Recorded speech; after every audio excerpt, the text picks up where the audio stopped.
Welcome to New Mexico Restaurants Now, where we get you the inside scoop on the food scene across New Mexico. This episode is brought to you by the New Mexico Restaurant Association Chef's Table sponsors. These businesses provide the most generous level of support to help keep our restaurants protected, informed, and successful. So thank you to Benny Keith Foods, Food Industry Self-Insurance Fund, Heartland Payment Systems, Shamrock Foods, Cisco New Mexico, and U.S. Foods. We would not be here without you. I'm Carol White, CEO of the New Mexico Restaurant Association, and our guest today is Fernando Olea of Sazon, New World Cuisine in Santa Fe, New Mexico. I've known Chef Fernando for years, and I'm so happy to have him here to talk to us about his award-winning restaurant. Thanks for being here, Chef. Oh, it's my pleasure, Carol. Always nice to see you. Always nice to be with you. And it's especially great to be today in this interview. Well, wonderful to have you. And so, I want to get started. We've got such a background. You started out in restaurants. Tell us your progression in restaurants. I've been asking everybody about, how did you get started and what is your progression? So tell us a little bit about that. It's been a great adventure, to being in the restaurant. I always have attractions. And I was a young kid. I always have attraction for restaurants. I came to Santa Fe. Santa Fe embraced me, and I started with a hamburger place. I was very fortunate to buy a hamburger place that was a landmark in Santa Fe called Verde's Burger Bowl. And we owned it for 25 years. From there, I moved to bring the cuisine of Mexico. I opened a Bird's La Taqueria. And when I have Bird's La Taqueria, I have the opportunity to participate in a great event in Santa Fe called Buena Chile Fiesta. And as a result of that, I started serving some food. And Bird's Burger Bowl was serving Mexican cuisine. And that was the beginning of what has been my culinary adventure in Santa Fe. And I have a restaurant with La Tertulia, an old convent. I have a restaurant there for 12 years and have different names. Unfortunately, I have to suffer, like most of you suffer, the 9/11. 9/11 killed the dreams of everybody. And to me, don't only kill the dreams, but almost break me apart. I was struggling there for some years. Finally, things move, and my culinary adventure it really started moving in the past years that there was in La Tertulia. Nowadays, I co-own a restaurant called Sazon. That has been an incredible adventure for me, where every day we showcase the food of Mexico. Well, so I adore Sazon, and of course, it is an award-winning restaurant. Tell us about some of the awards you've won, and then we'll go into the cuisine and talk about some of the wonderful moles and other things that you serve. Well, it's been an incredible, personally, it's been incredible. It's a big challenge. We've been only open, we're going to celebrate our 6th anniversary in September. In this short 5 years, first we were awarded the 4 stars by the AAA. That is a great honor. Only 3 restaurants in New Mexico have that award. Jerónimos, that is an institution that's been in Santa Fe for many years. Oz, and Rancho Encantado and Resorts. And from there, in 2019, I received the award by the New Mexico Restaurant Association as the Restaurateur of the Year. That it was an incredible achievement for me. And I humbly received that award, and it was amazing. And just telling you a little bit of the story, what's going on. In 2019, we have a fire that we keep us closed for 7 months. And through those months were so hard. We have a very good insurance, and the company support the payroll of my workers for 2 months, but they were out of shop for 7 months. So we, my business partner and myself, decide to support our workers, and we keep them in our payroll, even though we were closed for the rest 7 months.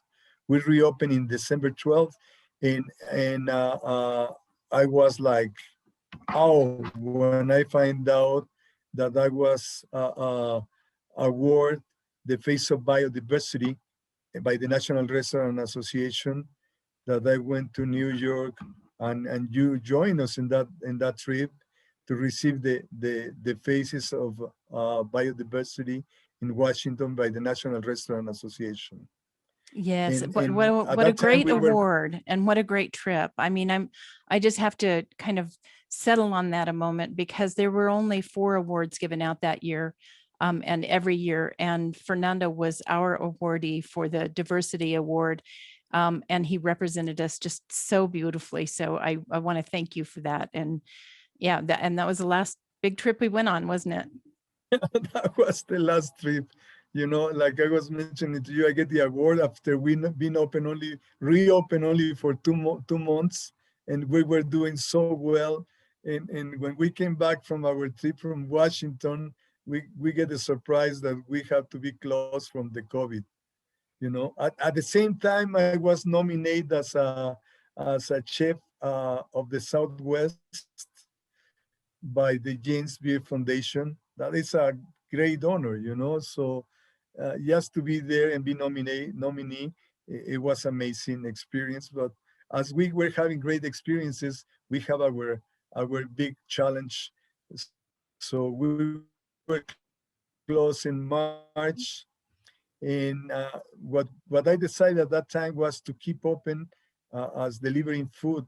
And I changed completely my menu, because my menu is a white tablecloth, as you know, Carol. And what we did was some tacos to go, and some tostadas, a different food that you find in street foods of Mexico. That's the way that I call it, the street food of Mexico. And was okay, but mainly the idea to keep that going was to support and keep paying my management team. That was the reason that I keep that open. And we were reopened again, I think, in July. And from July till November, we were lucky ones to have a patio in which we were very, very busy from July till November. In November, of course, we're in Santa Fe, beautiful Santa Fe. We have the change of seasons. Winter came and we were closed again. And we were closed till March this year, from November till March. And we just reopened in March, and we are doing great. We are very excited to see our friends and supporters. And that's all I can say. It's great. My workers coming back. I would say that 95% of my staff is working back with us, which is great. That's wonderful. So that's what we've been doing, Carol. Well, I tell you, you have faced one adversity and then another. And, I just have to say, I admire you for your resiliency, and also for the restaurant. You guys, you mentioned white tablecloth, but this is a restaurant that is just, it's simply elegant. And the minute you walk in, you're treated with absolutely fabulous service. You know, you walk to your table and everything is just elegant and well set, and then the food experience. I have had something that I yes. No, go ahead. Go ahead, Carol, please. Oh, I was just something that I know we're gonna do this, aren't we? Go ahead, please. No, I was just going to say, I had the privilege one time of actually buying Chef Fernando as an auction item. And he came to my home and did a birthday dinner for my husband and I think 5 or 6 other people. And it was just as elegant, but super fun, and, an experience of a lifetime, really. And so, but I've been to your restaurant quite a few times now, and let's talk a little bit about what you're most famous for. Well, when you were talking about the experience, the way that I see our restaurant, we are very, very fortunate in Santa Fe to have a great, very talented chefs and great restaurants. And the way that I see our restaurant, we don't go to provide you a great dinner. Like I said, it's amazing the different ethnic chefs that we have and the cuisines that they prepare, that you can have a many, many great dinners. What we are trying to achieve at Sazon is for my guests and friends to have an experience dining with us. Even though we're a white tablecloth, my staff is respectfully friendly and well trained, and give you a tour of my cuisine. you know uh, uh, as you know, every cuisine have three elements. One is the environment, the other is the food, and the third one is the service.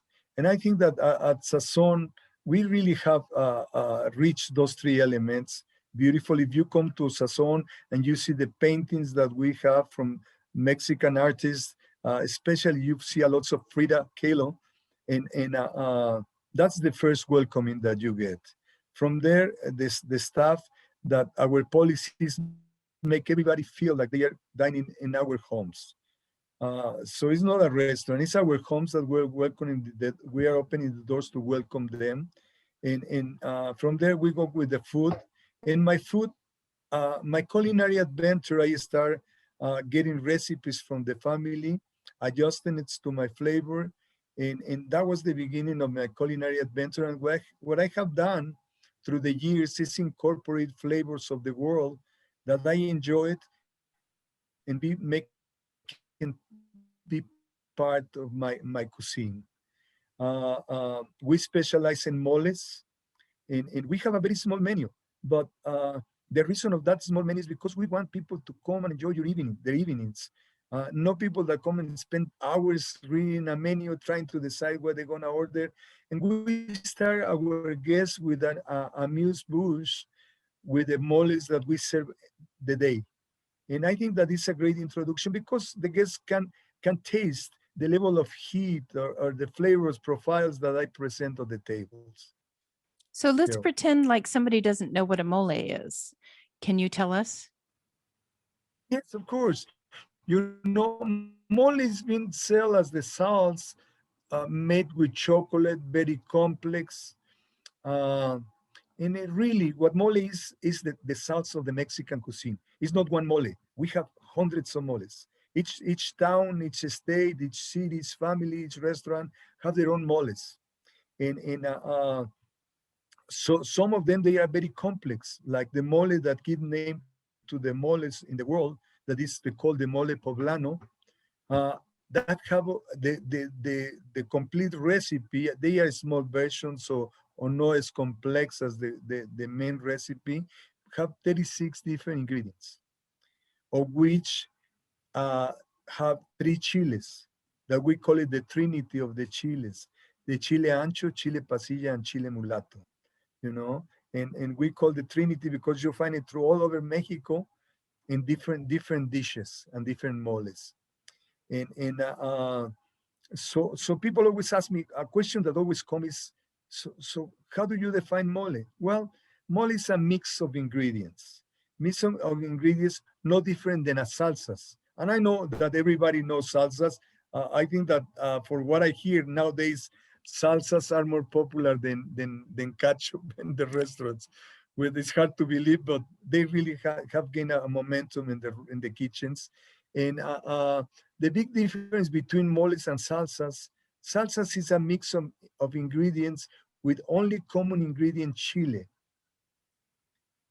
But I know, I'm sorry, no but uh, moles is a mix of ingredients which only common ingredient is chile as well.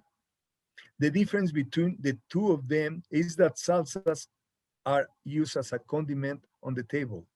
We place it in the center of the tables, and people add as much or non sauce as they feel.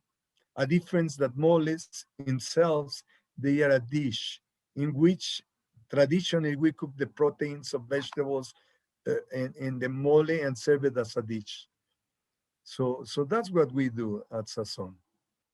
And I just want Yeah. to make a note, because we in our podcast have talked to a lot of folks who have New Mexican restaurants. And a New Mexican restaurant is very different, and we're talking the red and green chili and all of that.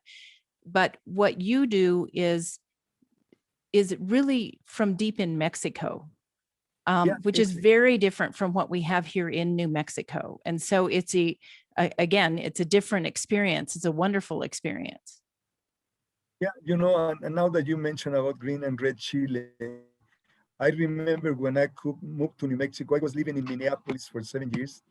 And when I moved to New Mexico and somebody invited me to eat carne adobada, it's like, whoa, I'm at home, I'm at home. It was so exciting for me because up north where I was living in Minneapolis, a black pepper was a big spice, was something very spicy at the time. So come here and find the green chile and find the red chile and that was so amazing. It's like I'm at home, I have chile on the table.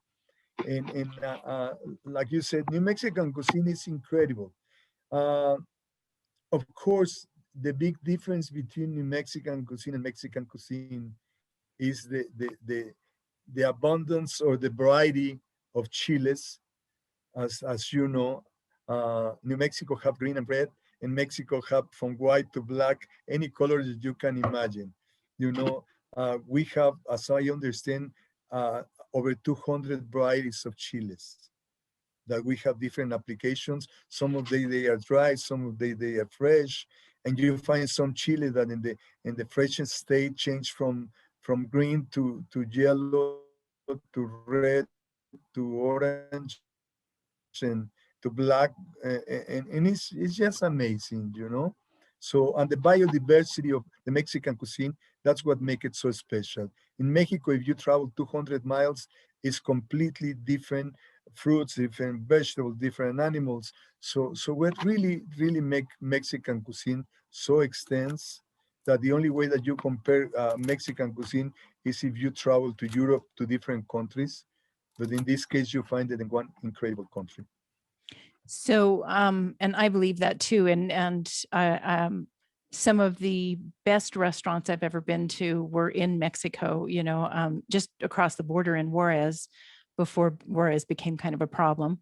And I hear some of those restaurants have moved back to the El Paso side, but I haven't been down there recently. Anyway, what I wanted to know, tell me, what is your favorite menu item and why? And then what is your customer's favorite menu item?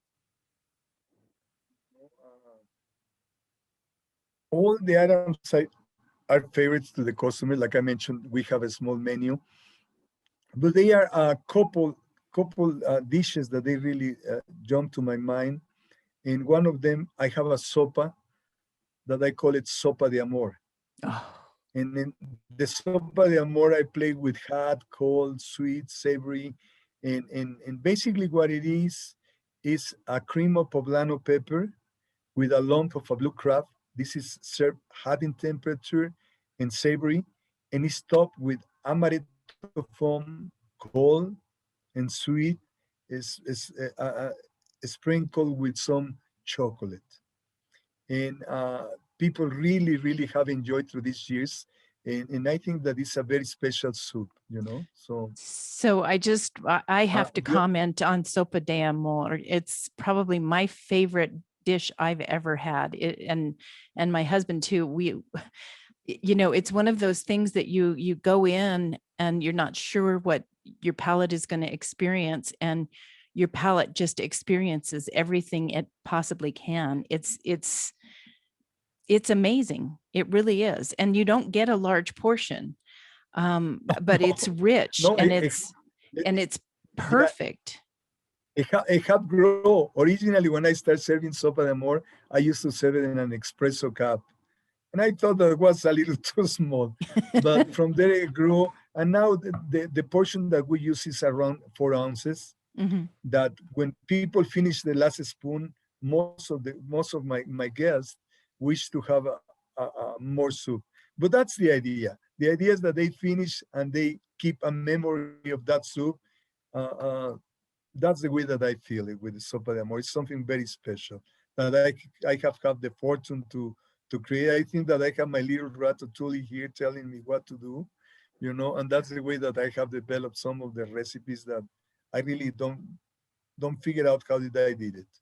The other dish that is very special, I have a dessert that I call it sweet symphony. And a sweet symphony, if your mother would see you eating that dessert, be so proud of you because vegetables in a dessert. You don't see that too often, and people really enjoy it. What we do with that is my sweet symphony. We do. I did a collaboration with a Mongolian chef. I think that was in 2008, something around that. In that is a group in Santa Fe called Site Santa Fe. They celebrate the 7th bicentennial, and they invite a chef. They invite an artist from Mongolia, and this artist was in the film, and he decided to bring a chef from Mongolia, and we did a collaboration. We served 2 dinners, and I wanted to create something that reflected the fusion between Mongolia and Mexico, and I created this dessert that initially was called for at least 2-3 years was called Mongolian mousse. Was I start with Mongolian ingredient with the ginger. With the ginger, I make some caramel of ginger. After that, I make a mousse with avocado, and because I wanted to be part of New Mexico, I add some piñon nuts that we have a bundle of piñon nuts, and and I need to add some flavor, some heat, so I put essence of jalapeno. And when I saw it, there was lack of color, so I add some red. But I didn't want to do berries, traditional berries that most of the desserts have. I want to do something different, so I use beets. So I create another sauce with the beets, and that was the Mongolian mousse.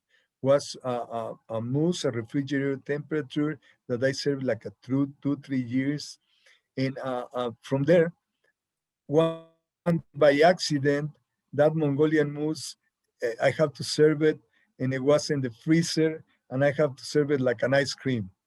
And wow, what a surprise. That changed everything. That was the beginning of the Sweet Symphony. What is amazing of the Sweet Symphony is how it opens in the palate. You know, you get all the ingredients in your spoon, and in the front of the palate, open the ginger caramel. That's the first flavor that opens, seems very strong, and suddenly gets caught by the ice cream. So the avocado and ice cream cuts that flavor, and the temperature and the creaminess push the other flavors to the back. And in the back of your palate, you enjoy the piñon nut and the beet sauce. And when these 4 flavors start melting, seems like that was enough. It pumps the essence of jalapeno. And it really, to me, is like a symphony, a melody of flavors in the palate. I have explained this to a banquet of 100+ people. And when I'm explaining it to them, people is laughing like, yeah, it's gonna be popping out of the flavors. And when they taste it and they see that's what it happens, I see them with the big eyes like, whoa, what's happened? So those are two of very special dishes that I have created, Carol. Well, and I do absolutely, I really appreciate the fact that you think about a person's palate because you do, as an eating human being, you don't think about it often, but you have the sweet, the salty, the sour, all of those things that if you can get that in one dish, you have a very pleasant surprise, right? And so and I think you really do think about that when you're putting together a menu item, and that makes your food just outstanding. Something that I have done since the beginning is to don't be framed. It's too easy to copy. It's too easy to keep doing the same things. what I have tried to do is try to be open and very alert. I travel to different cities, and what I do, I always try to find out something that appeal in my palate, and not to copy something, but find out how can I incorporate certain flavors into my cuisine. Like I mentioned to you, my culinary adventure start with Mexican recipes that I get from my family, and from there I have been incorporated flavors that I enjoyed in other different ethnic cuisines. In Mexico, Mexican cuisine is that. Mexican cuisine is a tradition, but always looking to the future, how we can incorporate what we have and bring something new.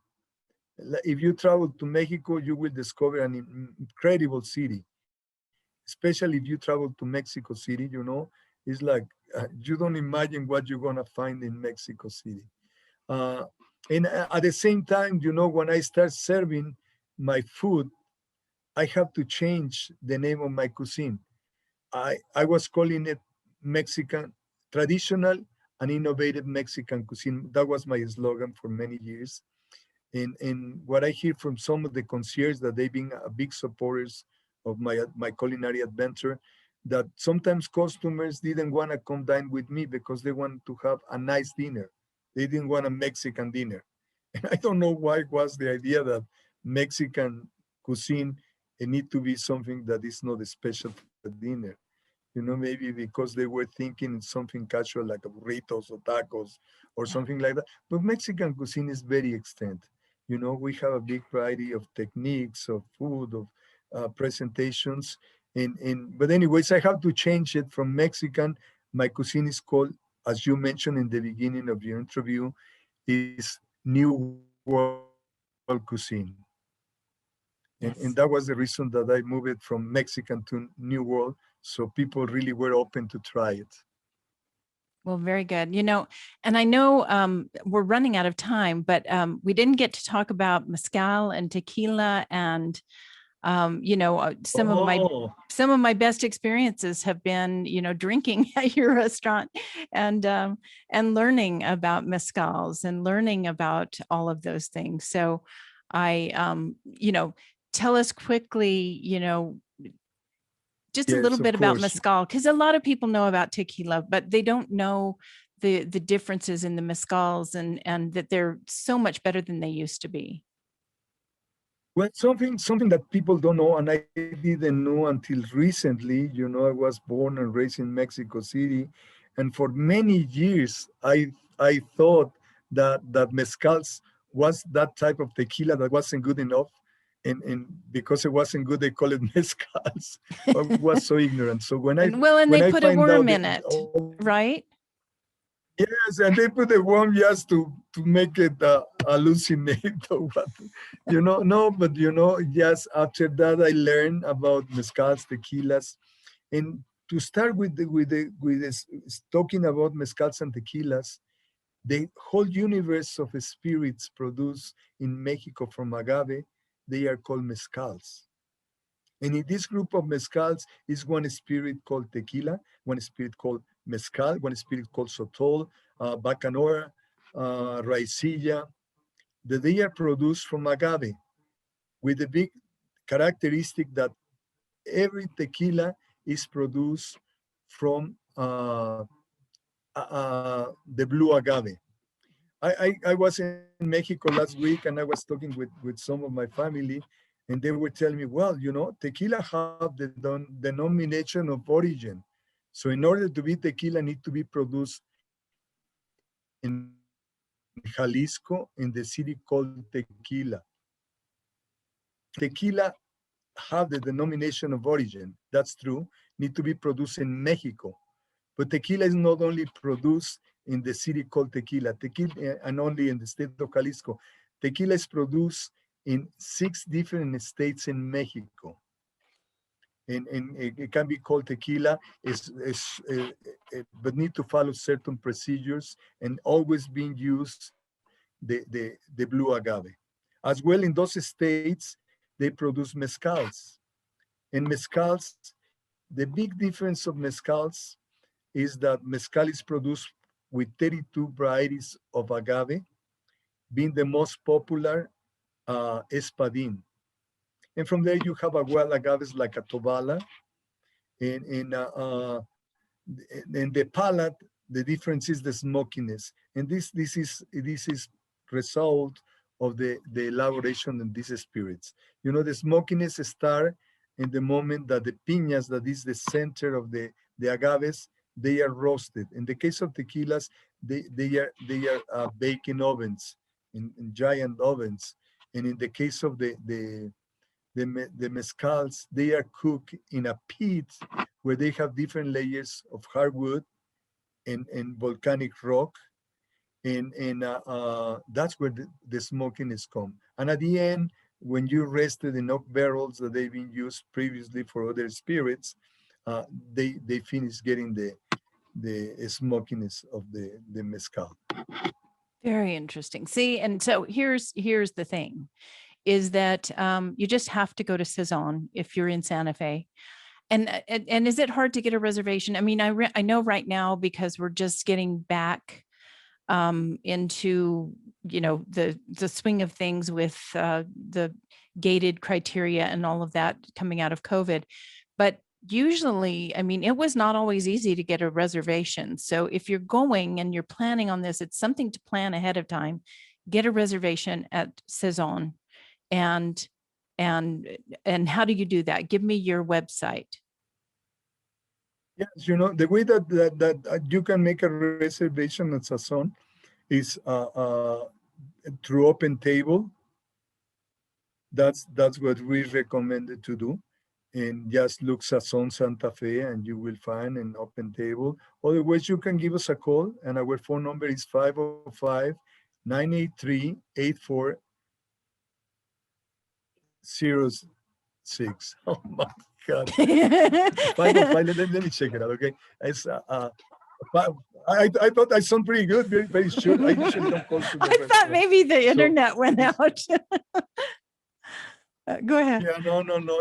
It's 505-983-8604. You know, and we'd be more than happy to take your reservation either way, you know, through Open Table or in person if you like to call us. And just coming back a little bit about mezcals and tequila, something that we're gonna start doing next week is we're gonna be doing a series of introductions to the spirits of Mexico.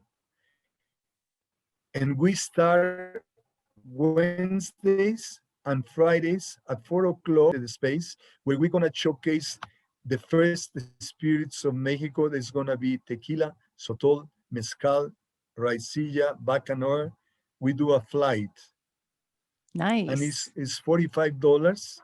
And we're gonna do a sample of moles as well with the flight of Spirits of Mexico.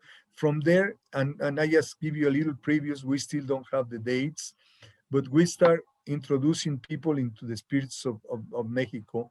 Our second is gonna be Tequilas of Mexico, where we're gonna do flights of horizontal,